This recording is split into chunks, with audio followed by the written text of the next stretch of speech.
est un témoignage de la puissance de la et de l'intrication du réseau de la vie qui nous connecte tous.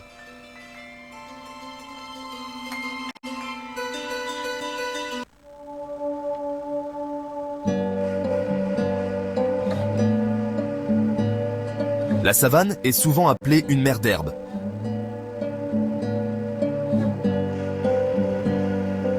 Et en effet, les prairies sont l'essence même de cet écosystème.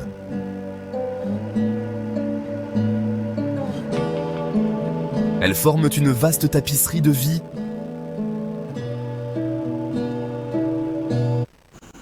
Bonsoir à tous et bienvenue sur JMS Afrique TV sur cette autre édition de Sciences et Culture. Sciences et Culture, c'est chaque samedi lorsqu'il est 19h30. Ce vendredi, vous êtes en train de nous suivre, vous allez nous suivre certainement en live streaming pour cette édition. Nous l'avons fait de manière anticipée, justement, pour que vous puissiez la suivre aujourd'hui et justement demain. Sciences et Culture, ce jour, fait la continuité de ce que nous avons déjà abordé dernièrement, à savoir l'ancestralité. Ancestralité, clé de développement, c'était notre dernière thématique de l'autre jour. Mais là, on a compris que pour aller au fond, au tréfonds, aux sources, aux origines de l'ancestralité, il faut essayer justement de remuer ou alors d'aller à la recherche de ce qui constituait les règles, les interdits, l'organisation sociale de cette ancestralité. On va donc parler aujourd'hui de l'ancestralité interdite comme clé de la cohésion sociale ou de l'organisation sociale. Est-ce qu'aujourd'hui,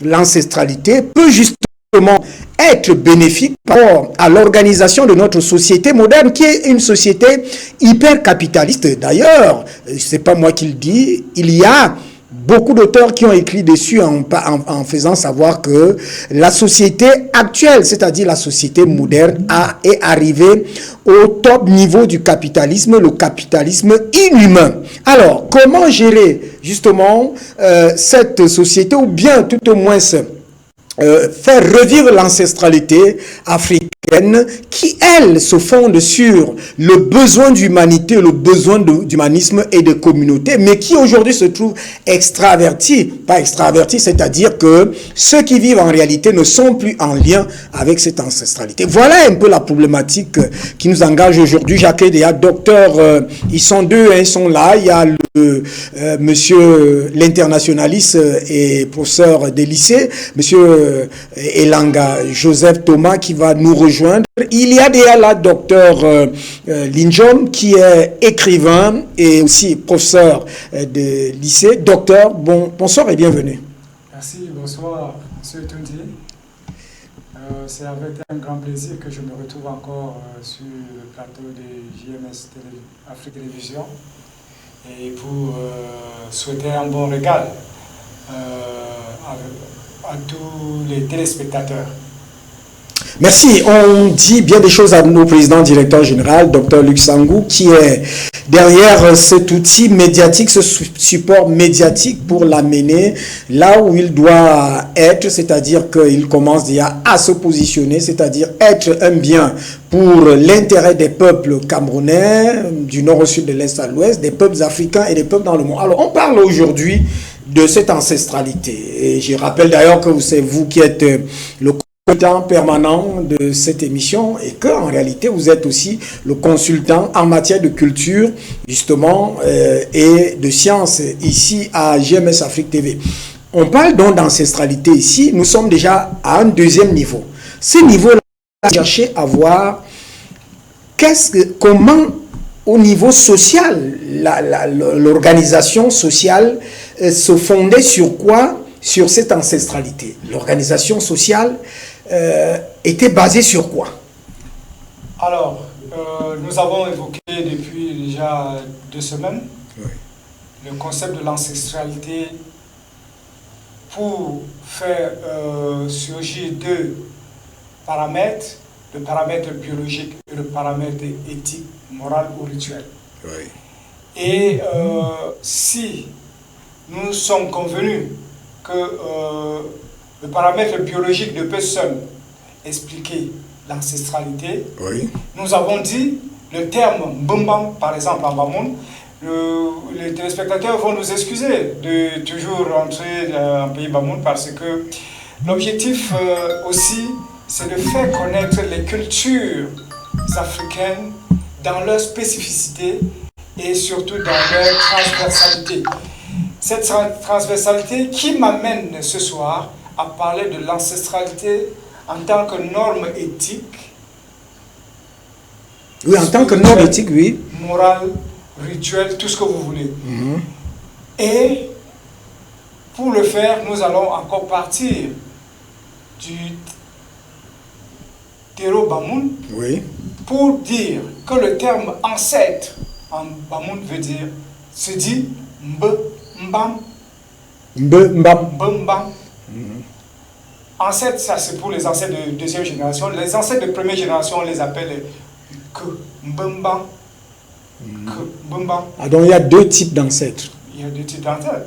Il y a les ancêtres de première génération, oui. C'est-à-dire dans la cosmogonie Bamoun, oui. Il y a les ancêtres de première génération. C'est ceux-là qui dérivent directement de l'ordre divin, du Nun, oui. Et des Kumbambam viendront les Mbambam.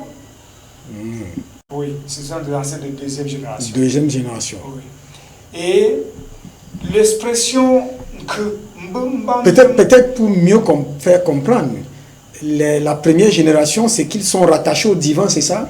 C'est la première génération qui est rattachée au divin, c'est-à-dire ceux-là, les premiers hommes. Oui. Et les premiers hommes, nous l'avons expliqué plus d'une fois sur ce plateau, oui. Pour dire que le Bamoun a une conception totalement différente de la Genèse, oui. Qui replonge l'homme à la source adamique. Oui. Donc, avec le mythe ou la légende de Phapon, que nous avons eu à retracer cette légende ici dernièrement, vous avez toutes les ressources pour comprendre où le Bamoun situe ses premiers ancêtres et les seconds qui vont donner naissance, qui vont multiplier les peuples. Le Nun étant donc quoi? Parce que vous êtes... Le Nun étant le fleuve primordial, la matrice où germe la vie. Et c'est à cette fin que, par exemple, la femme qui incarne ce Nun, pour demander à un enfant où est sa mère, on lui dit généralement Nayunya, Nunya, c'est-à-dire pour dire le Nun, pour rappeler que l'enfant vient de cette source, de ce fleuve primordial, de cette source primordiale, de cette eau primordiale, source de vie, source de la création. Donc, donc le Nun est cette source-là. Cette source-là. Ok. Donc c'est pour dire que nous partons toujours du terme Mbambam ou Kumbambam, qui en réalité, lorsque on veut l'explorer, nous fait comprendre que Mbambam, c'est que Mbambam yim dans Mbam que. Cette expression qui veut dire si je dois m'accrocher à des valeurs, lesquelles seraient juste pour que je m'accroche. Pour que je puisse m'accrocher. Je puisse m'accrocher, oui. Vivre honnêtement. Honnêtement. Pour que je puisse... Ah oui, parce qu'aujourd'hui, on entre dans cette honnêteté. On entre dans cette construction de l'honnêteté. De l'honnêteté, de l'éthique sociale. Tout à fait. De la morale sociale. Oui. Et des valeurs spirituelles. Tout à fait. Oui. Alors, dans cette origine-là, est-ce que les premiers ancêtres avaient une configuration sociale, une organisation sociale? Alors, si nous parlons de Kumbambam Tibamoun, lorsqu'on vous dit qu'au commencement, dans le Nun,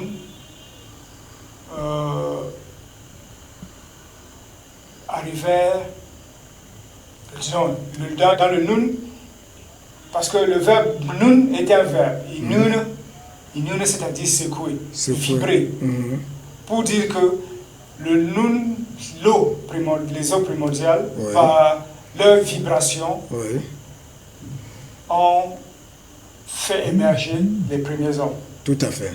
oui, les premiers ancêtres. Et c'est de cette vibration donc que va naître d'autres objets de la création, Oui.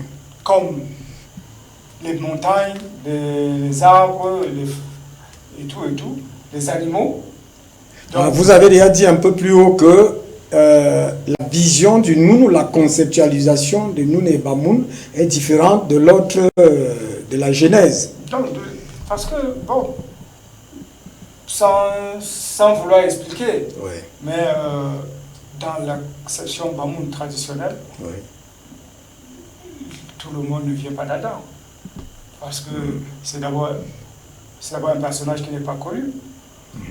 C'est un personnage qui arrive avec les religions. oui, Et bon, mais avant cela, le Bamoun a sa manière d'expliquer son origine.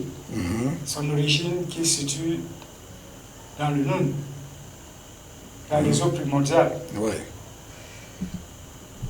Alors, maintenant donc, parce qu'il y a les premiers ancêtres de première génération, ancêtres de deuxième génération. Moi, j'ai envie qu'on matérialise comment la société ou l'ancestralité commence à organiser la société. Quelles sont les règles? Quels sont les interdits? Qu'est-ce qu'il faut faire? Qu'est-ce qu'il ne faut pas faire? Comment ça s'organise? Alors, parce que dans le Noun, les premiers ancêtres sont des jumeaux, sont des jumeaux siamois. Oui. Les seconds jumeaux de la seconde génération sont les jumeaux, ce qu'on peut appeler les faux jumeaux. Oui. Alors, on les appelle les Nji. Ça, c'est pour expliquer l'origine des On les appelle les Nji. Nji. Ah, je comprends pourquoi on appelle, il y a beaucoup de gens qui portent les noms de Nji. Hein. Oui. Ah, ça Parce que dire... c'est d'abord, J est une catégorie ou bien un attribut spirituel Oui. pour qualifier ceux-là qui sont détenteurs de la connaissance divine. Ok. Parce que les J Oui. sont supposés disposer de certains pouvoirs naturels. Oui. Iji en Bamoun, c'est connaître. Iji, c'est connaître. Iji, c'est celui qui connaît. Parce que, et Iji, Yi, c'est-à-dire celui qui connaît, celui qui le connaît. Celui qui le connaît. Iji, Iji, Iji, celui qui le connaît. Oh, celui qui le connaît, le là est mis pour qui? Le est mis pour le divin. C'est-à-dire celui qui est détenteur des connaissances divines et qui a apporté pour les premières générations, qui ont apporté, ceux-là qui ont apporté les connaissances pour organiser le cosmos, organiser leur vie. Et dans un conte assez énigmatique, oui. Se dévoile la conversation, les premières complaintes des premiers ancêtres à l'égard de la nature. Vous nous avez envoyés ici et plus jamais on a entendu parler de vous. C'est-à-dire quoi exactement? Ce que vous êtes en train de dire, là, on en a dans la mystique de la germination. Parce que lorsque les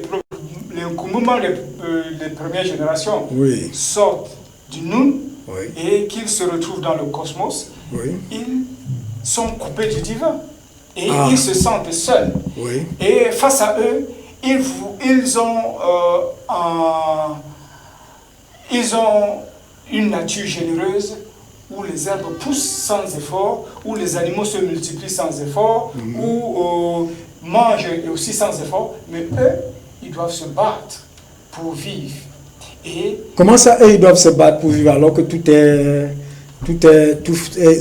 fait sans effort? Non, ce sont les animaux. Les animaux mangent tout ce qu'ils trouvent. Ils ont à leur disposition de l'eau et consorts. Mais eux, déjà projeter les prémices des premières civilisations. Oui. Parce qu'eux, ils ont d'autres préoccupations. D'autres préoccupations qui ne sont pas qui de ne sont pas manger. seulement Oui, de manger, de boire.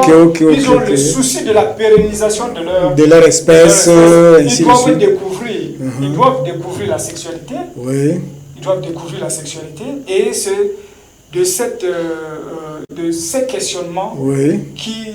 que vont dériver le principe de mariage, de dot, de séparation, d'interdit. On se comprend, on se comprend. Ça veut donc dire que c'est l'éveil ou alors la recherche de ces ancêtres de la deuxième génération là qui leur permet d'organiser la société. Qui leur permet d'organiser la société, de poser des questions existentielles. Qui ils sont, Oui. pourquoi ils sont là, Là, et quelle est leur finalité oui. sur Terre. Qu'est-ce qu'ils doivent laisser à la postérité.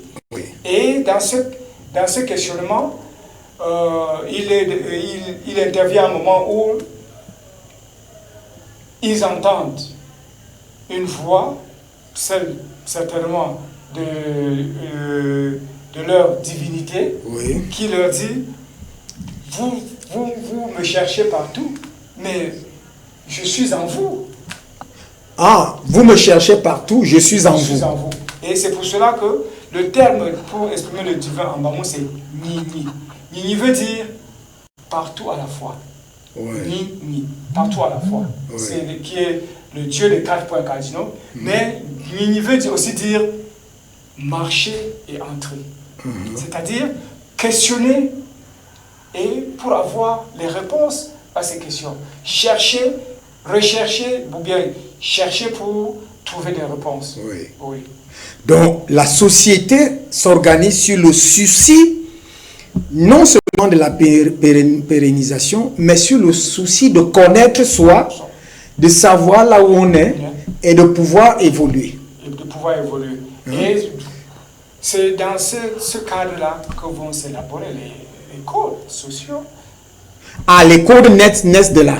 Les codes qu'on peut appeler les interdits. Ah. Pourquoi? Parce que généralement quand j'entends les gens dire que la société traditionnelle était une société sanguinaire, où Oui. on tuait pour rien, Oui. je dis non, ça c'est faux. Le premier des ancêtres ayant sacrifié sa vie pour le bonheur de l'humanité, dans les cosmogonie Banou, c'est Foot. Qu'est-ce qu'il a fait exactement? Parce que là, on entre déjà donc dans ces ancêtres qui organisent la vie. On va voir quelles sont les premières règles. Qu'est-ce qui se fait exactement? Parce que dérivant du... Là, vous nous parlez là, du sacrifice. Oui, du sacrifice. Parce que dérivant d'une naissance jumellaire, Oui. mais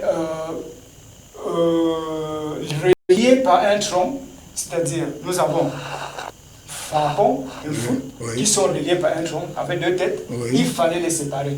Eux, ils ont apporté la science de leur séparation. Eux-mêmes. Eux-mêmes, ce sont les J. Oui. Ce sont les sachants. Ça, c'est intéressant.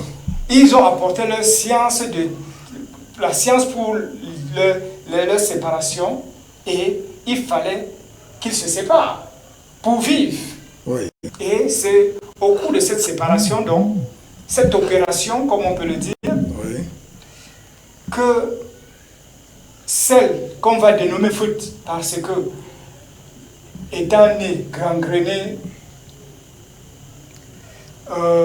et au cours de la séparation, va perdre beaucoup de sang, Oui. et finit par mourir, c'est-à-dire, parce que dans un pays... Ah, donc on va mourir. Oui, en pays Bamoun, la femme, la fille, ou bien le principe féminin s'est sacrifié pour l'humanité. Oui. D'où Ah, le principe féminin s'est sacrifié pour l'humanité. Pour donner Dans cette origine-là, dans ces sources-là. Pour donner la vie, pour perpétuer la vie, ce qui explique les menstrues Oui. à chaque fin de mois. Oui. Mais aussi pour permettre à l'ordre social de trouver son équilibre pour qu'il n'y ait pas d'inceste entre les jumeaux. Parce que lorsqu'on ne faut pas, Oui. Fabon est obligé de recourir à certains rites, de faire certains rituels Oui. pour la ramener à la vie. Donc là, les codes existent déjà, les rites sont déjà là, les rituels sont déjà là. Ils sont venus avec des rituels. Ah, ok. Ils sont venus avec leur organisation. Et dans cette organisation, ils sont des frères. Oui. Mais, comme la société doit s'épanouir, Oui. comme la vie doit se perpétuer au niveau des humains, elle fout ses sacrifices donc et retourne à la source Là où il est venu. d'où elle est venue. Et Fouapol, donc, en retour, va organiser, va faire des rituels pour la ramener à la vie, mais la ramener à la vie maintenant en instituant le principe de la dot. En instituant le principe de la dot. En instituant le principe C'est un autre rite en principe. C'est un autre rite qui institue la dot et permet le mariage entre lui et celle-là qui était partie. Ah bon. Oui. Mais comment ça, je comprends? Il faudrait que les téléspectateurs comprennent. C'est une mystique assez... Bon, parce que le lien de sang étant rompu Oui, lors de la séparation oui, et que la renaissance de celle-là oui,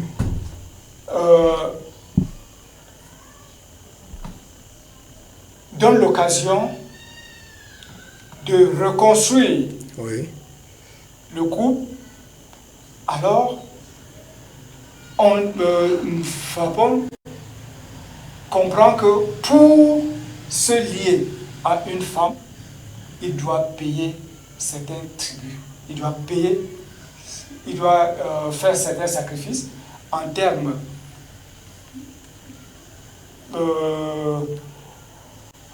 de libation, en termes de sacrifices animaliers, Oui. en termes de dons en énergie, de travail Oui. et aussi d'observation d'une certaine manière De vivre. Alors, ça c'est très intéressant parce que là, on entre donc dans cette organisation sociale. Mais ce qui nous intéresse en principe, c'est la place de l'homme. C'est la place de la vie humaine. C'est le bien de la vie humaine dans cette communauté ancestrale-là. Comment cette protection est faite? Parce que il y a des études qui ont été faites sur les totems et autres, ainsi de suite. Bon, on dit c'est une société de totémisation, ainsi de suite. On range ça, les travaux du Mille Durkheim, certains ont fait ceci. Mais est-ce que cette société-là, qui met l'homme au centre, puise effectivement dans ce qui est bien, ou alors ce qui à un moment donné va se voir comme mal? Alors, pour rentrer dans cette... à ce niveau, Oui. nous devons replonger dans le mythe de Fabon pour comprendre que lorsqu'il prend femme, lorsqu'il lui est donné la possibilité de prendre foot pour femme, Oui. alors c'est leur requête, c'est quoi? C'est qu'ils sont sur terre et ils risquent de partir sans assurer la pérennité De leur espèce. de l'espèce, alors qu'ils sont entourés, alors que Dieu leur a tout donné, leur a donné accès à l'eau, à la nature, à l'espèce animale. Eux, ils sont seuls et dans leur, ce qu'on peut appeler prière, dans leur prière, ce qu'ils demandent, Oui. c'est de leur donner une progéniture, mais surtout le point qui nous intéresse, Oui. c'est que lorsqu'ils demandent à avoir une progéniture, ils disent offrez-nous, vous nous avez donné, vous nous avez comblé de richesses sur cette terre, offrez-nous des bouches pour consommer ces biens-là. Ah, c'est la prière qu'ils font. C'est ce qu'il faut. Donc, ce qui veut dire que l'individu, l'homme est au centre de la société et tout enrichissement a profondément la satisfaction De l'individu. des besoins de l'individu. Mais c'est pas ce qu'on observe aujourd'hui. Ça, c'est un point très crucial que nous abordons là. Ça veut donc dire que dans l'organisation, la conception, la vision de l'ancestralité africaine, tout est fait pour la vie humaine qui est au centre. Tout est fait pour la vie humaine. L'homme est au centre de la production des richesses, de la Oui. transformation de l'environnement Oui.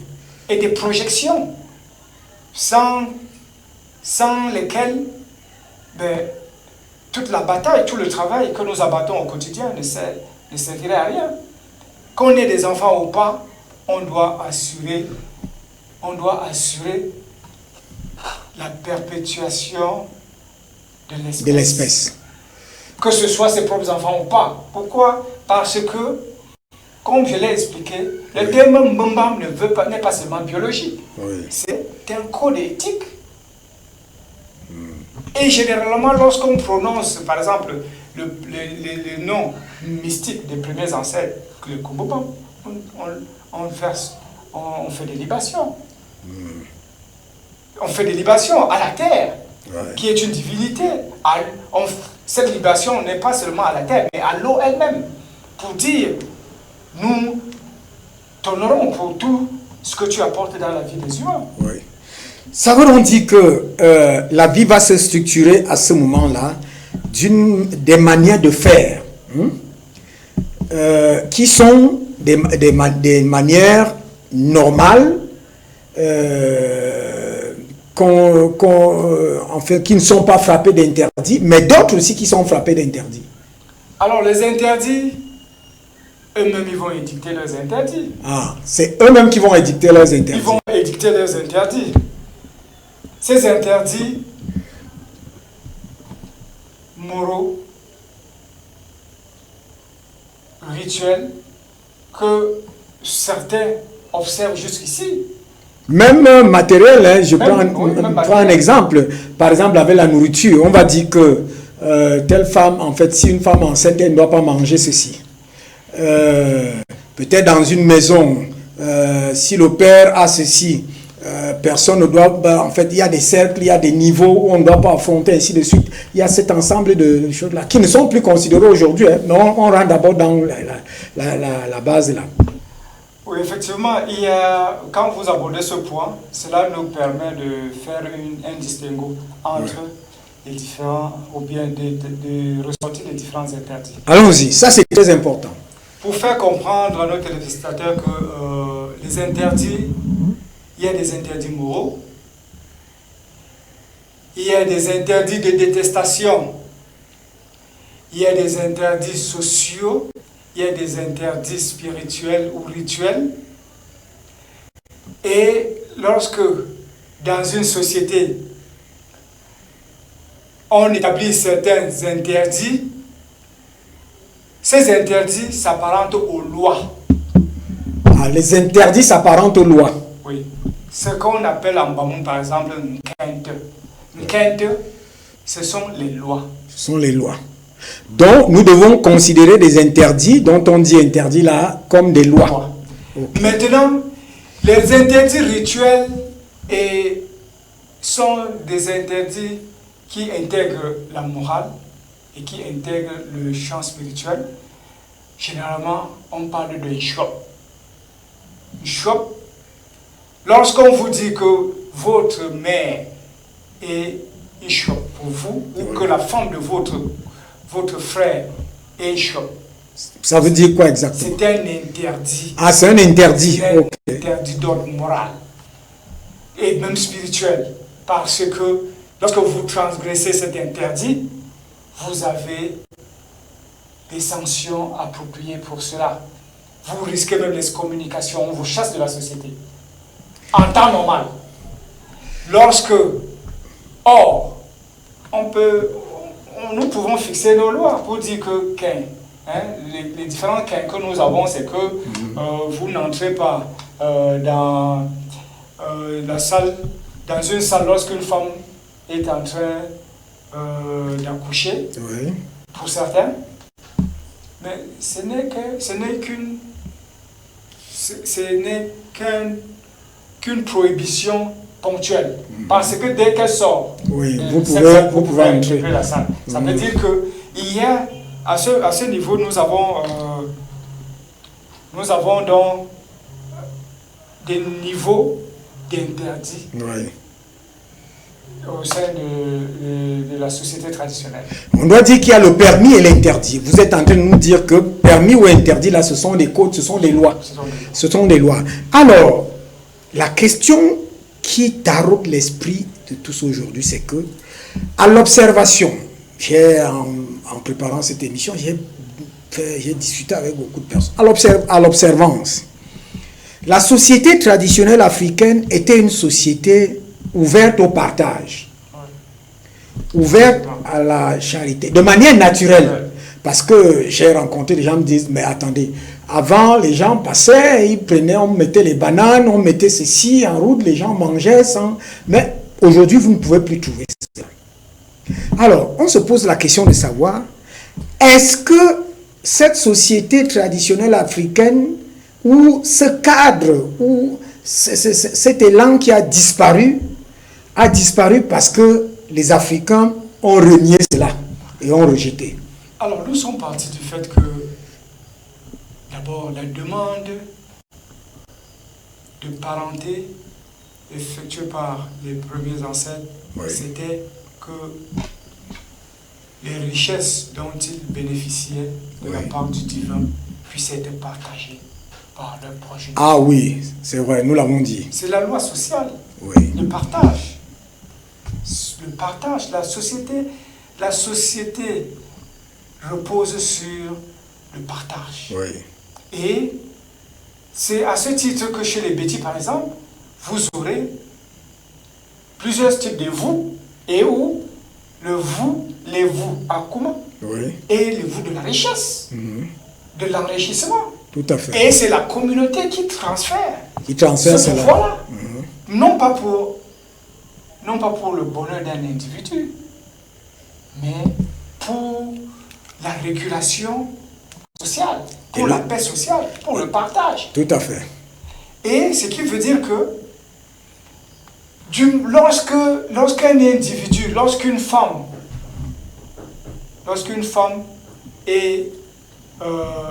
se révèle égoïste, Oui. lorsqu'un homme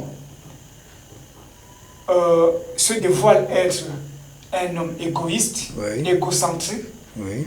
méchant, alors la société prend des dispositions, par exemple, pour lui retirer le privilège de l'évoux. Ah, donc la société peut le faire. Bien sûr. Ah, ok. Puisque nous avons dans de nombreuses sociétés bêtises où on vous dit le vous de la richesse était dans telle famille à une certaine époque. Oui. Et il y a eu beaucoup de transgressions, alors on le retrouve maintenant de l'autre côté. Ce qui veut dire qu'il y a une... Donc les transgressions peuvent autoriser que on enlève le bien. On transfère. On Ok. transfère ailleurs. Ou qu'on transfère du grand frère au petit frère. Oui. Ou du grand frère au cousin. Oh, tout à fait. Et pour dire que nous devons observer, nous devons connaître les fondements de nos sociétés pour comprendre que l'enrichissement n'est pas un péché dans les traditions Oui, africaines. tout à fait. Comme ces jours, j'ai reçu des textes de certains amis qui m'ont envoyé les textes sur Ali Bongo qui seraient tombés. Je leur dis non. La richesse n'est pas un péché. C'est l'exploitation ou la gestion de ce qu'on a comme richesse qui constitue un péché. Un péché parce que la manière, parce que cela peut nous pousser au mépris, à l'égoïsme, à la méchanceté, à tout ce qu'on peut imaginer qui constitue l'état de notre société actuelle. Et je suis donc en train, parce que c'est ça le véritable problème. Est-ce que donc aujourd'hui, l'ancestralité africaine interdite et permis ne sont pas en banqueroute parce que un autre type de société a pris pignon sur lui? Notre société, la société oui. que nous connaissons, ceux de ma génération, oui. ou bien ceux de la génération de mes parents, oui. La société qu'ils connaissent, c'est la société coloniale. Ouais. C'est-à-dire une société de religion, une société de politique coloniale, une société d'individualisme. D'individualisme, oui. Et une société de rupture des bases, des fondements même de l'ancestral. La société africaine. Africaine ancestrale, ok. Sur cette base-là, nous ne reflétons que l'éducation que nous avons reçue. Ah, on reflète ce qu'on a reçu. Ça, c'est bon, docteur Lidjon. Mais comment faire? Quelle est l'alchimie qu'il faut faire ici? Vous avez fait des productions, certainement. L'alchimie, c'est donc quoi? Est-ce qu'il faut faire un état de lieu de ces interdits, de ces lois, permis, interdits, pour les capitaliser et les ramener? C'est une épreuve difficile. Ou alors, il faut mener la guerre avec cette société qui nous a pratiquement avalés. Alors, la société dans laquelle nous vivons actuellement repose sur le capitalisme à outrance, ouais. Sur les égoïsmes, sur l'économie de marché et même sur l'exploitation des plus faibles ou des vulnérables. Ce sont les bases d'une société, d'une vision, d'une civilisation qui se veut conquérant, qui se veut suprémaciste. Ouais, tout à fait. Et nous l'avons évoqué, cette société, c'est la société de colonisation. La société de conversion. Parce que lorsqu'on convertit des peuples, lorsqu'on soumet des peuples, on en fait des jouets. On les aliène. On les aliène. Ils ne sont plus eux-mêmes. Et il n'y a pas rési. C'est pour dire que nous, cette société-là, n'a pas... cette société n'a pas... On ne peut pas le reformer sur ses fondements même. Pour la reformer, oui. Il faut apporter des contre-valeurs. Et il me semble que oui. Seule l'Afrique, seule la spiritualité universelle oui. Qui prévaut un peu partout, oui. Peut apporter des solutions ou bien peut apporter un contrepoids à ces valeurs consuméristes. Et si on revient à la société africaine, oui. Ces valeurs, je l'ai dit plus d'une fois en m'en prenant appui sur le pays Bamoun, c'est peut-être le jouon, c'est-à-dire la déclaration d'innocence. Qu'un individu ne dorme pas sans faire son examen de conscience pour dire qu'est-ce que j'ai fait de bien, qu'est-ce que j'ai fait de mal, qu'est-ce que je peux améliorer dans mon vécu quotidien et dans le vécu de mon entourage. Vous êtes en train de dire, là vous répondez de manière claire à la question, on va évoluer. l'ancestralité africaine, en fait, l'organisation dans l'ancestralité africaine en tant que permis et interdit peut être une clé de la cohésion sociale. Ici ou ailleurs. Elle est la clé. Parce qu'actuellement, elle est la clé. Oui. Elle est la clé fondamentalement parce que ce sont des valeurs humaines qui y sont promues. Je vous ai pris le simple mot humain, la vie, le mot vie en bas mot. Oui. C'est-à-dire, c'est d'abord l'appréciation de l'autre avant l'examen de soi. Ah, il faut d'abord apprécier l'autre. L'autre est mon miroir. Oui. Dans la société, par contre, on peut dire l'autre est mon miroir. Je n'ai conscience d'exister que parce que je sais ou parce que je réalise l'expérience du vécu de l'autre. Là, c'est déjà un code qui est... il ressort de cette ancestralité, c'est ça. C'est un code qui m'impose Oui. le devoir de respect, de protection de la vie et de promotion de cette vie. Dans l'autre. Parce que sans cette vie-là, oui. moi-même, je n'existe plus, ou bien je ne vaux plus rien. Ça veut donc dire que c'est tourné véritablement, parce que quand on voit certains écrits et certains philosophes, il y a un qui allait jusqu'à dire l'enfer, c'est les autres. Donc là, on comprend que il y a des règles, et la règle fondamentale, peut-être, je ne veux pas, on a déjà examiné celle du partage, que la société traditionnelle africaine est fondée essentiellement sur le partage, puisque vous avez dit que les Kumbumbam, c'est ça? Oui. Kumbumbam, ça dit les ancêtres de la première génération, ont demandé que, puisque vous nous donnez des vies, il faut qu'on les nourrisse. Ça veut donc dire que le devoir, le premier devoir social ou sociétal, c'est de pouvoir s'occuper de la vie. C'est de pouvoir entretenir la vie. Entretenir la vie. Alors, maintenant, il y a donc aussi, je ne sais pas comment vous allez expliquer ça, il y a le problème, quand je préparais cette émission, il y a le problème de ce que, avant, je vous ai pris l'exemple là avec le problème de partage où on mettait les bananes par-ci, on met de l'eau, ainsi de suite, chacun passe, il en prend, ce n'est plus possible aujourd'hui. Il y a une autre variable, c'est que j'ai eu une causerie avec des personnes qui disent que bon, il y a ce type de vie et cette organisation qui a été imposée, qui est telle que quelqu'un peut faire le mal, il sait qu'il va demander le pardon, et bon, on va le laisser aller, on va le pardonner. Or, avant, il y avait une régulation qui faisait que quand on te dit ne fais pas ceci, dès que tu as fait, ceci va t'arriver. Mais pourquoi aujourd'hui c'est devenu si libre, si ça dit que c'est permissible, c'est vraiment, on ne comprend pas.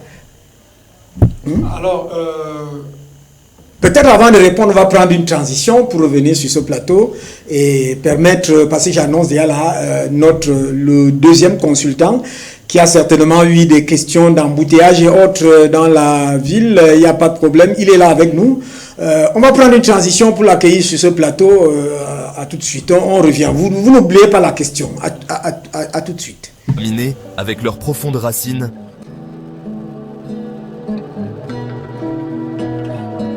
sont la force vitale de la savane, ancrant le sol, prévenant l'érosion.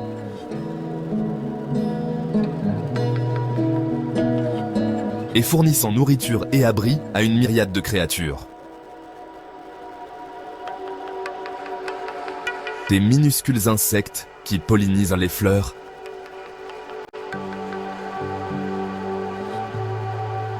aux troupeaux de zèbres et de gnous qui paissent dans les plaines.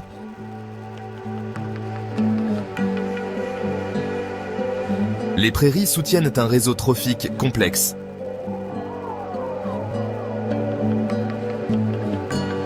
Elles témoignent de la résilience et de la capacité d'adaptation de la nature.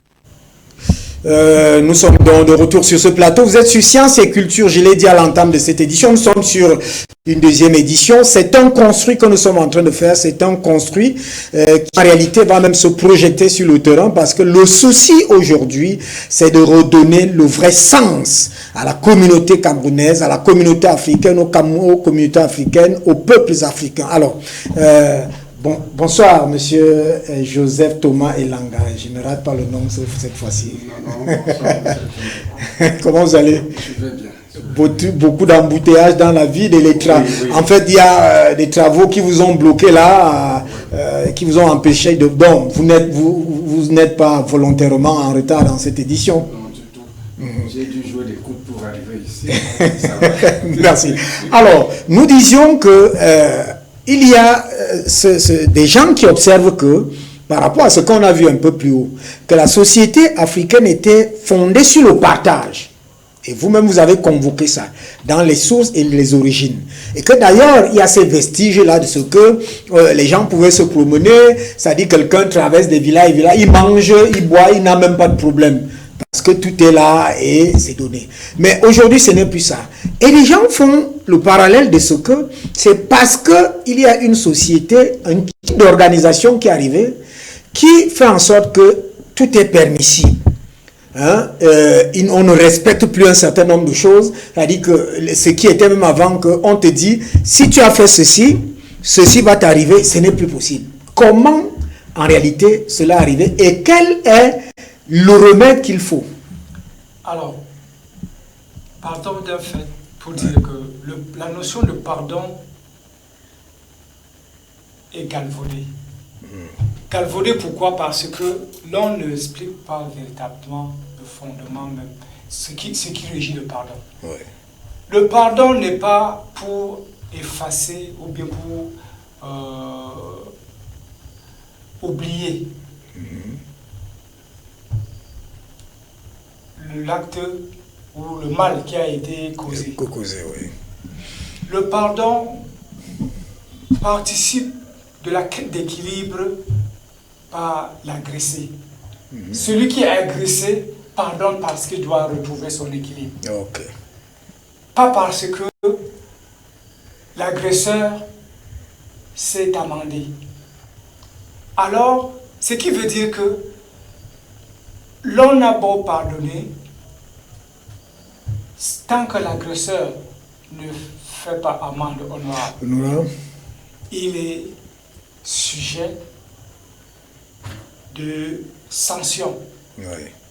Et parce que le pardon n'anéantit pas l'agression, oui, il est important pour l'agresseur de changer, de tout mettre en œuvre pour se racheter. Racheter à travers des rituels simples. Lorsque vous êtes accusé de viol sur votre nièce, par exemple, il y a des rites qui doivent être faits socialement. Parce que vous avez violé un interdit, vous avez violé une loi. Vous avez violé un interdit. Une loi qui vous condamne. Oui. Même si votre tante ou votre soeur vous pardonne parce que vous avez violé sa fille, oui, mais comprenez que tant que votre conscience est imbibée de cet acte immoral, oui, vous subirez les affres de la nature. Les affres de la nature, ça c'est vrai, mais dans, je reviens à vous, dans la société, l'ancestralité africaine, il y avait une manière presque directe de gérer ce genre de choses, mais qui aujourd'hui a disparu. Parce que si aujourd'hui, les gens savent qu'ils peuvent faire ceci, on ne va pas faire ceci, ils peuvent faire ceci, ça fait donc que le permis, l'interdit, on ne comprend plus grand-chose, monsieur Elanga. Oui, merci, monsieur Tundi, et je m'excuse encore pour le retard. Je suis absolument d'accord avec vous parce que dans la société traditionnelle, c'était automatique. Voilà. Lorsque vous transgressez le principe, oui, vous savez ce qui vous arrive. Oui, oui. Ça, c'est clair. Et je me dis aujourd'hui, on a besoin de ce genre de société, ce type de société. C'est-à-dire que le Camerounais doit savoir si je fais ceci, voici ce qui va Va m'arriver. Et je ne peux pas éviter cela. Je prends un exemple que mon frère, le docteur Linjum, vient de prendre. Il y a un inceste sur votre nièce. Oui. Vous savez que vous êtes sous le coup de la loi traditionnelle. Oui. C'est interdit, c'est de l'inceste. Et on ne pardonne pas ça. La société ne pardonne On ne pardonne pas ça. On ne pardonne pas automatiquement. Mais la société a mis en place, celle que je connais, a mis en place un mécanisme pour, je peux appeler ça vraiment pardon, et il l'a dit d'ailleurs, il faut passer par des rites qui vont vous faire expier ce que vous avez fait. Ce que vous avez fait. Oui. Et c'est après cette expiation qu'on va donc arriver à des compensations. Les rites, par exemple, c'est quoi? Moi, je dis dans la société Betty, par exemple, vous commettez un inceste. Automatiquement, la société s'est réunie, la communauté s'est réunie, et c'est peut-être drôle, mais c'est très dur. On vous met nu devant toute la communauté. Toute la communauté. Oui, toute la communauté s'est réunie, même avec des enfants. Bon, à un moment donné, on va... Mais ça fait honte, hein? Mais ça fait très honte. Tous les deux, vous êtes nus. On vous met nus au milieu de la scène, au milieu de la cour. Et la deuxième chose qu'on vous demande de faire, et à ce moment, on a déjà éloigné les enfants mineurs, c'est, on peut appeler ça la reconstitution des faits. Des faits. C'est-à-dire, on vous demande de refaire l'amour devant toute la communauté. Je ne sais pas s'il y a plus dur que ça. Et c'est après cela que, lorsque certains n'y arrivaient même pas, parce que c'est... Oui, puisque ce que vous êtes en train de dire là, moi je vois l'image, je me demande si, effectivement... Et parfois, puisque vous êtes devant vos aînés et tout le monde, parfois même vous n'arrivez pas, excusez-moi, vous n'arrivez même pas à entrer en érection, mais on vous dit quand même que simulez le geste. Ah oui, simulation. Oui. Et après cela donc, on apporte une brebis ou un mouton, et on vous demande donc, étant nu, de piétiner le mouton jusqu'à sa mort, jusqu'à ce que le mouton expire carrément. Donc, vous faites cet exercice, vous êtes nus, tous les deux. On peut comprendre le sens du rite. Ça veut dire que vous devez tuer votre affaire. Vous devez tuer cela, et en même temps, on suppose que tous les péchés que vous avez ramassés là vont sur le mouton. Oui. Et chez nous, dans notre langue, on disait « aquaran tomba ». Oui, c'est-à-dire que vous piétinez carrément le mouton, et c'est après cela qu'on essaie donc de vous laver. De vous laver, de vous purifier. C'est-à-dire on essaie de vous purifier, on vous fait ces rites-là. Ça, c'est un exemple. Je dis seulement à penser. Qu'on va me soumettre à ça. Qu'on va me soumettre à ça. Il y a de quoi ne même pas tenter. Non, il ne faut même pas tenter. Il ne faut pas tenter. Ah oui, on se comprend maintenant. En cachette. Oui. Ce qui tente et qu'on ne sait pas, vous savez que automatiquement vos enfants vont naître avec des malformations. Ah. Oui. Mais avec le recul, on a essayé d'expliquer ça scientifiquement, mais ça ne pardonnait pas dans la société traditionnelle. Parfois, c'est un bras qui n'existe pas, c'est un bras qui est atrophié, parfois, ils naissent sans les jambes. Donc, mais on explique cela scientifiquement en disant que parfois, c'est les tares qui existent dans la famille. Et lorsque deux personnes pratiquement qui ont les mêmes tares héréditaires vont faire un enfant, il y a de fortes raisons que ces tares se répercutent sur l'enfant et créent des malformations. Tout à fait. Ça, c'est l'explication cartésienne qu'on peut donner à cela. Mais dans la société traditionnelle, on savait que si vous ne faites pas ça, d'abord, c'est une malchance, comme on dit, terrible. Et ensuite, s'il vous arrive de procréer dans cet état-là, votre enfant est juste vraiment pas viable, comme on peut dire. Alors, je risque, avant de repartir avec le docteur Linjum, est-ce que ce n'est pas la dureté de ces processus et de ces rites et de ces interdits-là qui a fait en sorte que la société africaine recule de ce sens? Oui, je peux vous donner raison quand vous posez cette question. notre société est entrée dans un couloir de la facilité. C'est-à-dire qu'on veut, d'ailleurs c'est l'Européen qui nous l'apporte, c'est-à-dire que l'Européen vient avec une histoire, on dit que rendez la vie facile. Ouais. C'est-à-dire que tout doit être fait pour que la vie soit facile. La vie est très dure, il faut créer des machines pour faire ceci, pour créer cela. Et cette permissivité ou cette liberté, je préfère rester un peu... Oui, tout à fait. Oui, cette liberté, donc, s'étend au niveau des mœurs et ça crée ce que vous voyez, c'est-à-dire qu'à un moment donné, quand on nous permet de tout faire, Oui. certains vous disent même que, bon, si vous faites des examens prénuptiaux, ou même si vous êtes cousin, vous pouvez éviter ça lorsqu'on a déjà fait des examens et ainsi de suite, on voit qu'il n'y a pas de temps, il n'y a pas de problème sur le plan héréditaire. En fait, on veut vous encourager à faire facile. Par contre, la société traditionnelle avait prévu tous les cas de figure et faisait tout pour qu'il y ait une cohésion et un équilibre social.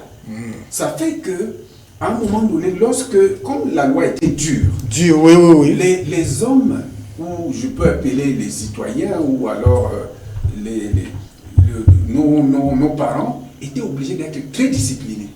Et cette discipline se répercutait, cette discipline se ressentait partout. Partout. Et on avait peur de la loi. Et comme vous l'avez dit tout à l'heure, vous savez très bien que si vous transgressez cette loi, voici ce qui vous arrive.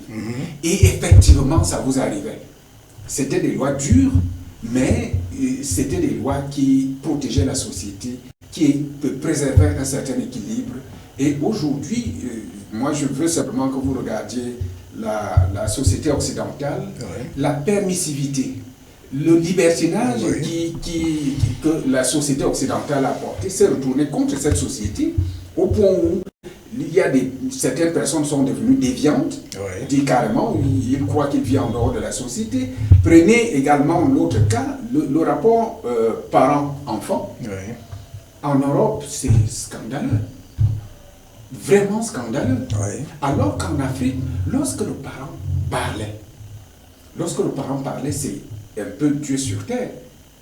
La religion chrétienne même n'est pas allée très loin, mais la civilisation européenne qui est venue tout permettre a fait que l'enfant peut insulter le parent. C'est plutôt donc la civilisation qui est venue avec en fait son permis et ses interdits, c'est-à-dire sa codification. Oui. Alors, docteur Linjom, on est donc là dans un marasme.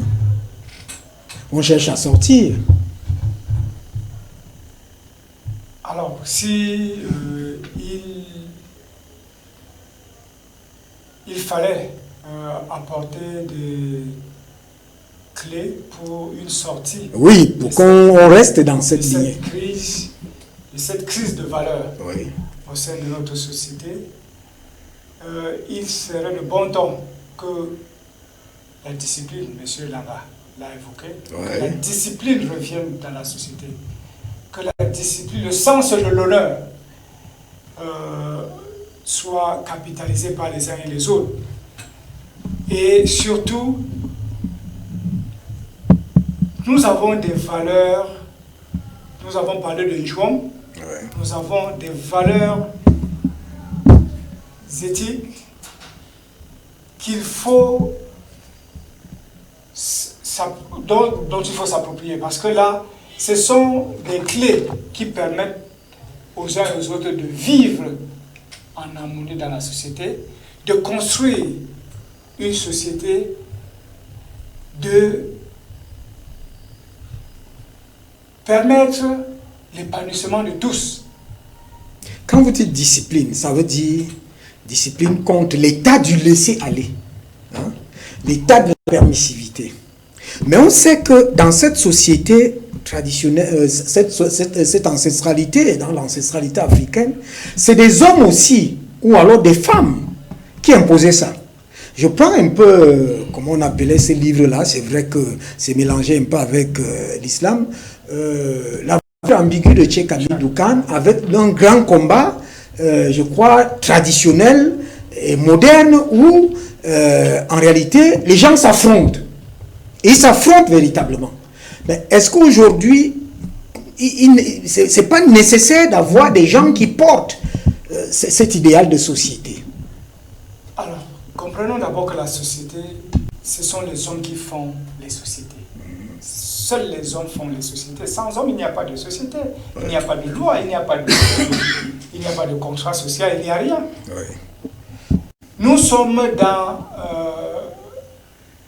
entre le tout et rien. C'est-à-dire, nos valeurs, c'est le moyen terme, ou bien pour dire le milieu, entre le tout et rien. Oui. Ce que nous proposent les civilisations occidentales, Oui. pour dire que nous devons, la discipline est d'abord personnelle. Oui. Cette discipline demande, parce que nous venons d'un environnement bien précis, nous avons des valeurs précises, il faudrait qu'on apprenne, que nous nous imprégnions de nos valeurs. Parce que c'est très facile d'accuser la société occidentale, de dire les sociétés occidentales nous ont apporté ci, nous ont apporté ça. Nous l'avons dit dès le début. Oui. Mais le refus de se comprendre soi-même, Ouais. le refus de se connaître soi-même, le refus de découvrir. Dernièrement, je vous disais que je rencontre des gens dans ce monde, Oui. dans le milieu professionnel, Oui. qui sont des enseignants, mais qui vous disent que voilà, 20 ans, il n'a rien lu d'autre que ses prières. C'est Ces livres de prière. Alors, si nous ne nous formons pas, si nous ne nous instruisons pas... Ah oui, si nous vous ne avez lisons parlé un peu plus haut au début là de la quête de la connaissance, de savoir d'où on vient, de savoir où on est, de savoir ce qu'on doit être, ce qu'on doit même laisser à sa progéniture, et ainsi de ainsi de suite. suite. Ça fait que c'est la connaissance de soi et la connaissance des valeurs Oui. propres à son environnement immédiat. Parce qu'il faut insister sur cela. L'on ne peut pas vivre en Afrique et n'avoir pour rêve que d'aller faire son tourisme à l'extérieur. L'on ne peut pas vivre en Afrique et lorsqu'il penser qu'il doit détourner les milliards pour aller garder dans les banques européennes et penser qu'à un certain moment, il va aller demander qu'on lui retourne cet argent-là. La société occidentale va vous dire non. Si vous avez des choses à acheter, achetez, nous on va vous donner les biens, mais on ne vous rend pas l'argent. Parce que vous avez transgressé certaines valeurs. Oui, tout à fait. L'argent, c'est l'énergie. Vous avez violé les interdits, en fait. Vous avez... Oui, parce que lorsqu'on parle du produit intérieur brut, Oui. les gens voient seulement c'est-à-dire les ressources qui sont vendues au niveau international. Oui. Ils ne perçoivent pas l'énergie ou bien ils ne mesurent pas l'énergie investie au quotidien par ceux-là qui n'ont rien. Tout à fait. Et là, lorsque vous transgressez de tels interdits, mais attendez-vous à ce qu'on vit, attendez-vous à ce que vous mourrez et que cet argent-là ne revienne jamais au pays. Alors, M. Langa, vous suivez la trajectoire. Elle est dangereuse, extrêmement dangereuse. Et le problème aujourd'hui, c'est de voir... je ne voyais pas ce livre-là en préparant cette émission, mais il vient là, l'aventure ambiguë. L'école où vous envoyez nos enfants va tuer en eux ceci, cela, ainsi de suite. Oh, même si l'école est nécessaire, mais comment fabriquer nos grandes royales, c'est-à-dire ou nos grands rois, ou tout au moins les réveiller aujourd'hui avec ces interdits, ces codes? Comment faire pour vous? Je pense qu'il faut commencer par être patient parce que Okay. on ne va pas voir naître les grandes royales et les autres demain. Oui. Il faut qu'on se donne un minimum de génération Oui. et que le travail soit ardu et que le travail soit bien fait. Ok, ça, C'est-à-dire qu'on je se crois mette que c'est très véritablement- positif. Oui, qu'on se mette véritablement au travail nous restons positifs. D'ailleurs, c'est pour ça que nous sommes là. Oui. On serait ailleurs. Oui. On est là parce qu'on pense que si on communique, si on montre la voie, Oui. on peut avoir quelques âmes et les rangs peuvent s'agrandir au fur et à mesure que nous parlons et avoir des gens derrière nous qui peuvent nous permettre d'arriver à cet objectif-là. Donc, à fait. moi, je pense que c'est ça. Mais il faut revenir à un fait. Pour y arriver, nous sommes déjà des gens libertaires. Oui. Et on est sans repère. Ça, on le sait, il n'y a qu'à regarder notre jeunesse ce qu'elle fait. Oui. Il faut rappeler que la société traditionnelle a mené chacun. Juste pour vous relancer, et Oui. ce que vous venez de dire là, quand vous dites il n'y a qu'à regarder ce que notre jeunesse fait, cet exemple-là, heureusement que j'étais en train de préparer l'émission, parce que je sors souvent et j'observe. Je suis en train de me coiffer, et maintenant, un jeune homme arrive. Il se met sur la porte, je lui dis non, c'est pas, ça ne se peut pas comme ça. Bon, il s'assoit, et puis quand il veut se lever, il fait justement comme s'il enlevait sa culotte. Et les autres lui disent que mais, finalement tu vas marcher. Mais il dit que c'est comme ça qu'on doit faire maintenant. Vous continuez. Oui. Et ça, c'est vraiment triste. Oui, ça dit que j'ai pris, c'est parce que vous êtes arrivé là, parce que moi le plus souvent c'est comme ça que ça vient directement pendant que vous êtes en train de construire et vous avez dit ce mot-là. Et je dis, c'est triste parce que à un certain moment, en tout point de vue, Oui. notre jeunesse aujourd'hui est à plaindre. Ouais. Elle est carrément déracinée, désorientée. Et c'est pour ça que, justement, des émissions comme les vôtres sont essentielles, je peux dire même indispensables, Ouais. pour que nous retrouvions notre voie. Tout à fait. La société traditionnelle nous permettait de nous connaître nous-mêmes. Déjà. Oui. Monsieur Njom l'a dit plusieurs fois. Oui. Elle nous permettait de nous connaître, c'est-à-dire qui nous sommes, d'où venons-nous et qu'est-ce qui constitue notre essence même, qu'est-ce qui constitue notre être. Ça, c'était le souci. Je suis quoi? Et quand je vais mourir, qu'est-ce qu'on va retenir De moi. Et au-delà de cela, au-delà de l'effort individuel de se connaître et de laisser quelque chose, de laisser une trace, il y avait le souci de stabilité de la société. Ouais. Il fallait que la société soit stable. Mais elle doit être stable à partir des relations inter-individuelles. Voilà, tout à fait. Oui. Et qui sont aussi codifiés. Qui sont bien codifiées. Je vous prends l'exemple du droit d'aînesse, Oui. Par exemple. qui n'existe presque pas ou plus aujourd'hui. Je prends le cas où avant nous mangeons tous dans la même assiette. Oui. Et lorsque nous mangeons, ça peut être la viande ou du poisson. Vous n'avez pas le droit, vous, cadets, Oui. vous n'aviez pas le droit de prendre la viande Avant. l'aîné. Ce n'est pas Ce possible. n'est pas possible. Les aînés prennent d'abord la viande.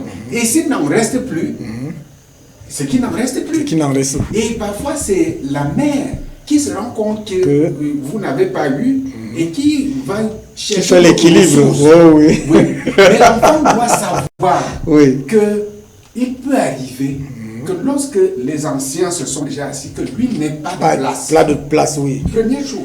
Et je vous prends une autre image qui découle de là. Vous êtes dans un métro. Métro, c'est chez eux, dans un train. Ou alors vous êtes dans une assemblée. Oui. Vous êtes assis. Il n'est pas normal que vous, jeune homme, jeune fille, soyez assis s'il y a quelqu'un de plus âgé que vous qui est debout.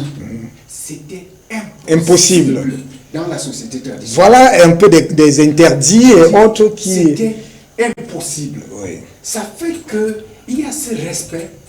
Et vous allez voir que même dans l'administration des Blancs, vraiment, ce qu'on appelle le sens de la hiérarchie, Oui. automatiquement, quelqu'un qui a été élevé avec ces codes-là, il respecte sa hiérarchie. Directement. Ça, Oui. directement.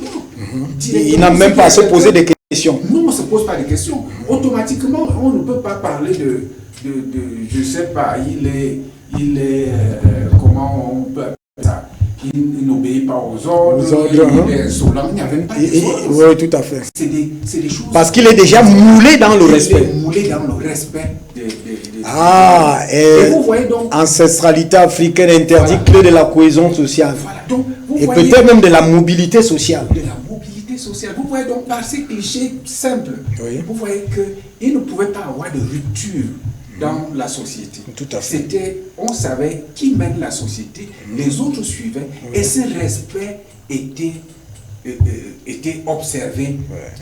Respect entre la femme et son mari. Son mari, oui. Respect entre l'enfant et les parents. C'était automatique. On ne discutait pas là-dessus. C'était un enfant qui répond mal à un parent, ça n'existait pas. Parce qu'il sait ce qui va lui arriver. Est-ce qu'aujourd'hui, je vous pose la question comme ça, bon, je dis n'importe quoi, je ne veux vraiment pas vous embarrasser, vous êtes président de la République, vous prenez des décisions qui vont dans ce sens? Il vaut mieux pour... Je ne veux pas vous embarrasser. Non, je ne peux même pas t'embarrasser, puisque je passe le temps à me balader dans ma tête, c'est-à-dire à me balader dans le monde étant sur place, et à imaginer des choses. Moi, je pense que si je suis président de la République, ça c'est un cas à part. Il est même bon pour certains désordonnés et certains violeurs et certains voleurs que je ne sois pas président de la République, parce que la loi restera la loi. Ceux qui... Moi, je conçois que je suis dans un pays sous-développé, qui a beaucoup d'efforts à faire. Donc, les gens qui se mettent en dehors du principe, les gens qui se mettent contre la société, nous n'en avons pas besoin. Ça veut dire que c'est des gens qui vont nous tirer vers l'arrière. Donc, il faut les expurger rapidement. C'est-à-dire que on les met... C'est-à-dire, vous venez de décrire quelque chose là qui, socialement, est devenu... Ça dit que... qui se passait naturellement dans les familles et qui conditionnait donc l'insertion sociale avec toute la cohésion, mais qui n'est plus. Qui n'est plus. Alors, il faut restaurer ça.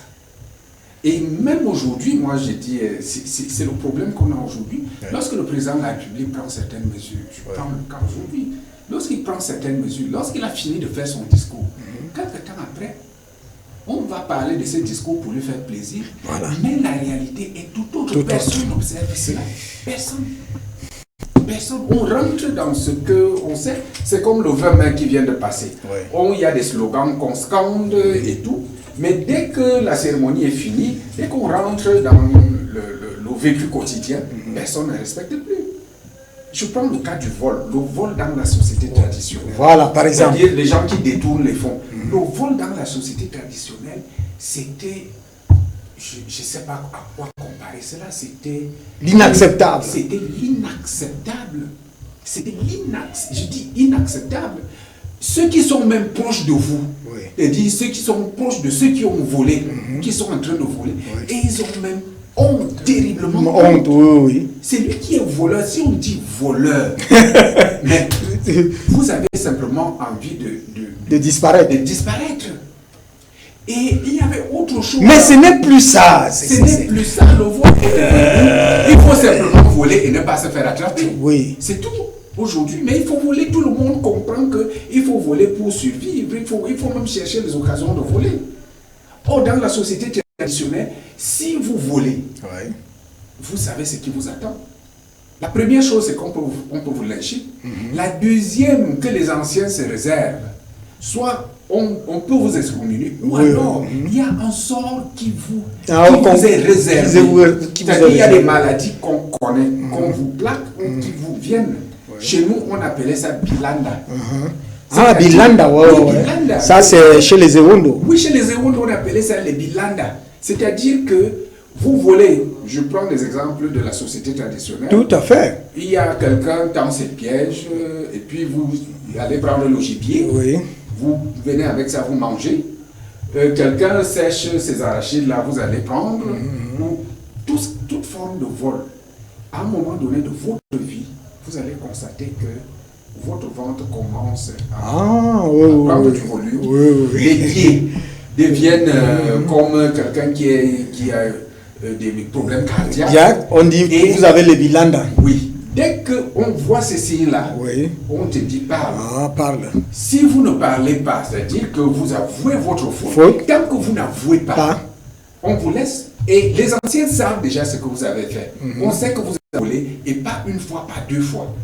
Et tant que vous n'avouez pas, vous allez mourir. On sait que si vous n'avouez pas, personne ne peut rien faire. Ouais, avec les détournants, là, si on pouvait faire le bilan, ça allait être très bien. Alors, docteur Diop, on va vers la fin de ce programme. Très alléchant, mais on va revenir la semaine prochaine sur la même variable. Je disais, si on pouvait faire le bilan pour les détourneurs de fonds, hein. Bon, ils nous regardent là, parce que là, leur ventre va grossir et ils vont nous dire, on n'aura plus besoin de docteur Diop. Nous devons, la société doit se racheter. À se racheter, oui. La société tout entière doit se racheter, Oui. parce que nous avons laissé couler beaucoup d'eau. Nous avons carrément tourné le dos à nos valeurs. Et quand on le dit ainsi, qu'on a tourné le dos à l'ancestralité, certains vont penser que non, c'est juste parce qu'on s'attache au mort. Non. L'ancestralité, ce sont des valeurs civilisationnelles. Et tel que vous êtes en train de dérouler là, on n'aura même pas du temps aujourd'hui, on va revenir. Parce qu'il y a vous dire que la mise en pratique de certains codes, ouais,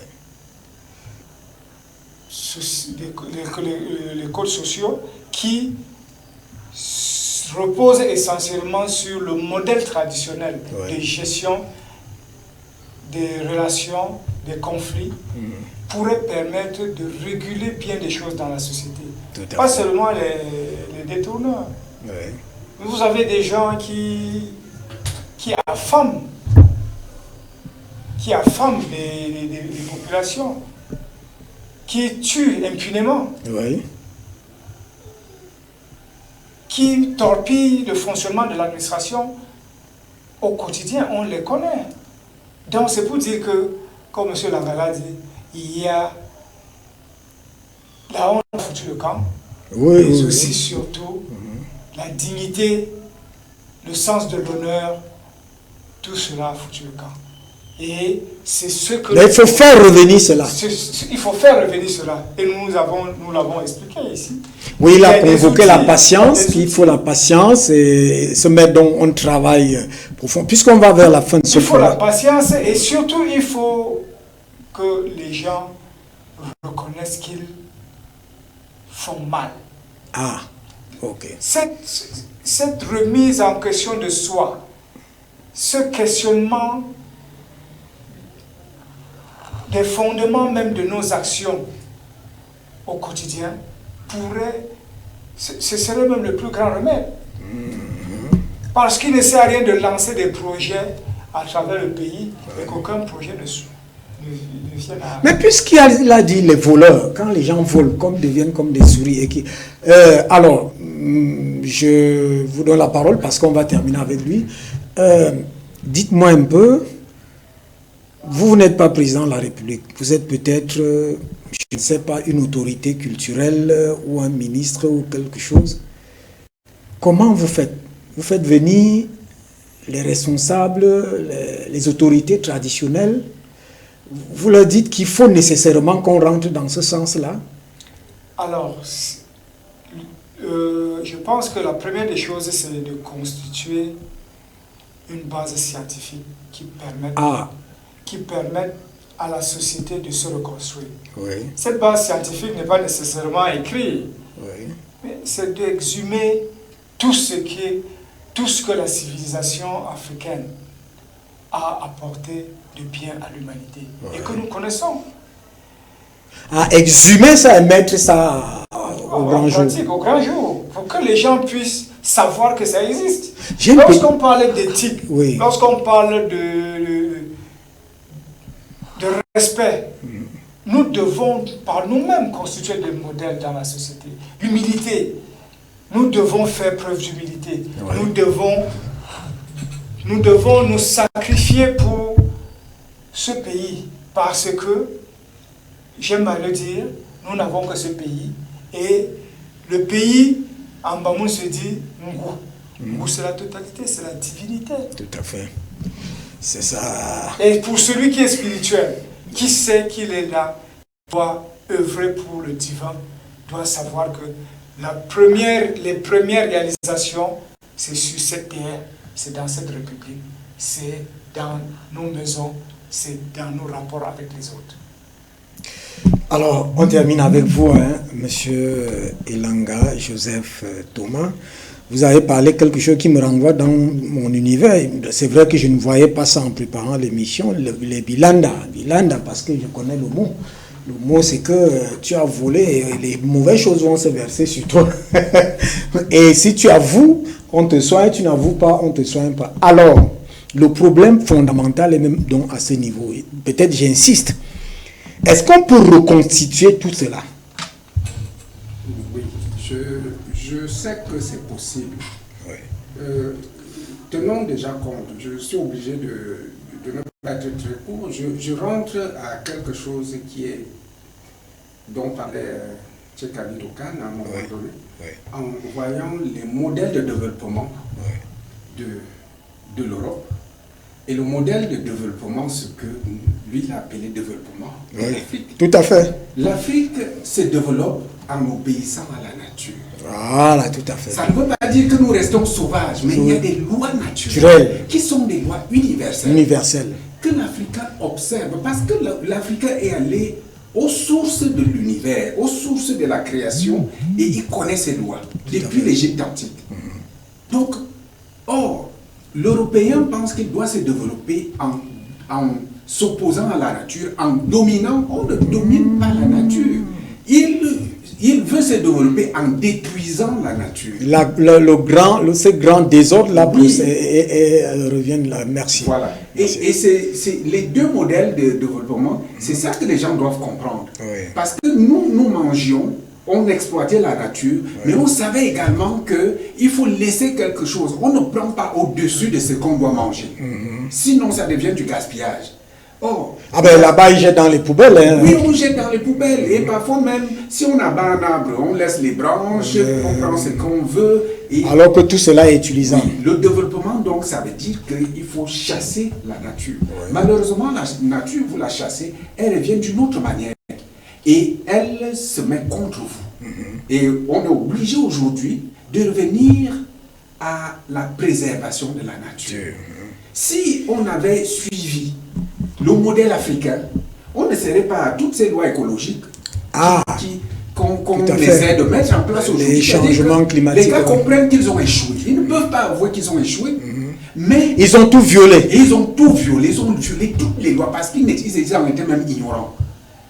Ils ont violé toutes les lois de la nature et aujourd'hui la nature s'est retournée contre eux et ils se rendent compte que si on continue, la terre même va mourir. Or, si on laissait l'Africain, les Égyptiens mettaient en place les pyramides, mais cela ne révoltait pas la nature. Tout à fait. Donc, c'est ce modèle-là. Nous avions la loi naturelle, la loi universelle. Donc, je reviens à ce que vous dites. S'il y a des vols, s'il y a des détournements, il faut que les gens comprennent qu'il ne s'agit pas simplement de la tradition africaine. Il s'agit de la loi universelle. Et cette loi-là, ceux qui sont spirituels vont vous dire que cette loi est consciente. C'est comme le virus.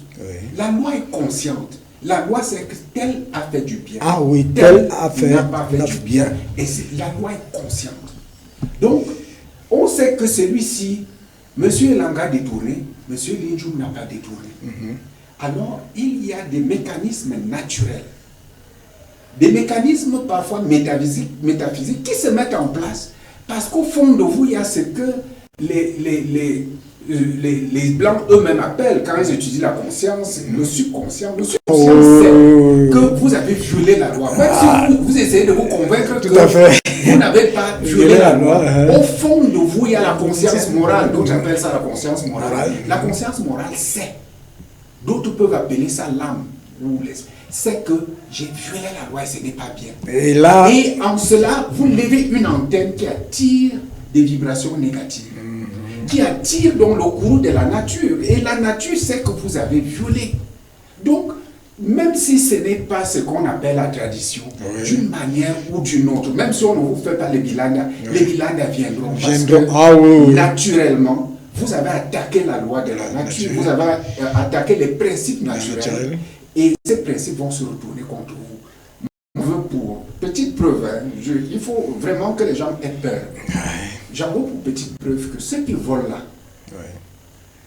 Dieu dit, ceux qui connaissent Dieu dit que vous pouvez être punis jusqu'à la 4e ou la 6e génération. Regardez bien leur progéniture. Regardez très bien leur progéniture. À un certain moment de leur descendance, il y a quelque chose qui va s'abattre sur eux. Parfois, c'est très immédiat. C'est-à-dire que le père est riche, il a détourné beaucoup d'argent, les enfants n'ont besoin de rien, mais simplement parce qu'ils n'ont besoin de rien, il y a quelque chose qui s'installe en eux. Et ils deviennent des fainéants. Tout à fait. Automatiquement, ils deviennent des fainéants. Donc, moi, je pense que à un moment donné, on a parlé de quelque chose, un principe, c'était le retour aux sources. Et à l'époque du premier président du Cameroun, vers la fin de son pouvoir, on a commencé à parler de ça. Et cette notion doit continuer aujourd'hui. On doit la réveiller, on doit la ressusciter. Il faut que nous rentrions.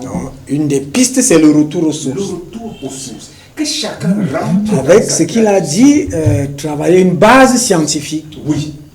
Parce qu'on ne peut pas faire le retour aux sources en désordre. Parce qu'il y a un problème de tri là-dedans. Il y a un problème de recherche de ces sources. Et pour ça, il faut justement des hommes éclairés comme monsieur le docteur Lidjoum pour dire, voici la voie. C'est là-bas que nous étions. Rentrons là-bas parce que beaucoup, la grande masse, ne peut pas retrouver le chemin vers nos sources. Il faut donc retrouver. Et l'État a ce devoir de trouver, d'explorer et de trouver ces personnes, ces personnes qui maîtrisent encore le chemin vers la source et de mettre ces personnes en avant pour que ces personnes montrent la voie aux autres, pour qu'on rentre aux sources. C'est possible, mais il faut une volonté, mais il faut également une certaine élévation parce que même une élévation spirituelle. Même si je suis président de la République, si je ne sais pas que le retour aux sources est important, ça ne me dira rien. Mais il faut quelqu'un qui est suffisamment éclairé, même si je crois qu'il faut encore entrer à la notion du despote éclairé que vous connaissez. Oui, c'est de ça que le Cameroun a besoin. Il faut quelqu'un d'assez dur, mais qui est éclairé. Dit aux gens, cherchons la voie et retrouvons cette voie, c'est possible. Merci. Alors, vous avez déjà tracé la thématique de la semaine prochaine, parce qu'il nous faut aller vers ces retours aux sources, mais il faut des hommes capables de nous ramener à ces sources-là.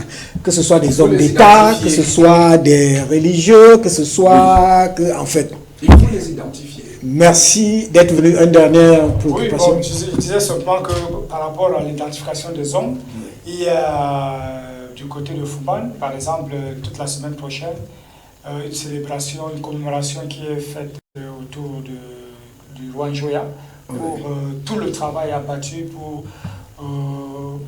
exhumer, pour... On peut s'y rendre, docteur Lidjoum. On peut s'y rendre normalement. Moi, je ne pourrais pas refuser ça. On peut s'y rendre pour même faire sciences et culture là, ou bien réaliser au moins 2 ou 3 émissions, parce qu'à ce moment-là, vous serez avec des personnes. Ça, c'est une bonne... le 26 et pour clôturer le 30. Docteur Lidjoum, vous êtes le consultant culturel et consultant permanent de cette émission. Donc là, prenez toutes les dispositions pour que science et culture soient là, qu'on puisse même, pas seulement parce que nous partons pour ce retour aux sources, mais pour ces identifications et peut-être pour avoir déjà des premiers éléments qui vous permettent à vous et à M. Langossi de mettre des balises, parce que ce sont ces balises-là que nous voulons mettre en place. C'est super, je pense que le Sérapreux va s'organiser pour vous Le rendez-vous est pris. Il faut parler, puisqu'il faut joindre la parole à l'acte. Et donc retrouver ces personnes-là qui seront à ce rendez-vous, les toucher du doigt, essayer de voir ce qu'ils ont les vestiges, ça c'est très intéressant. Merci pour cette annonce. Moi, je ne m'attendais pas à ça. Merci à vous qui nous avez suivis. Vous voyez, ça se construit progressivement et tranquillement sur JMS Afrique TV parce que notre préoccupation pour nous autres qui avons eu ce souci, c'est que l'Afrique, pas seulement le Camerounais, les Africains, reviennent à ces sources-là pour donner sens au monde. Le monde, j'ai entendu le pape Léon, le cardinal Sarah, qui a été nommé l'autre jour, dire que c'est ça le défaut de la société occidentale, c'est qu'elle est partie hors de l'homme. Et elle allait chercher autre chose. Et c'est ça qui, en réalité, amène le monde. Donc, il revient aujourd'hui à l'Afrique, aux Camerounais, aux Africains, de remettre donc au goût du jour ce qui peut placer l'homme dans sa totale dignité.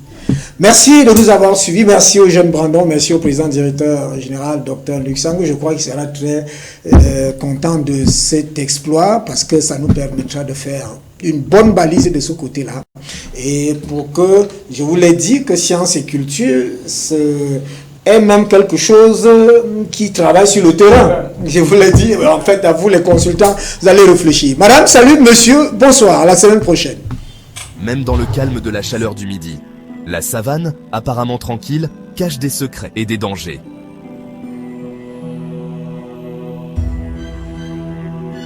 Un troupeau de zèbres, leurs rayures, un spectacle éblouissant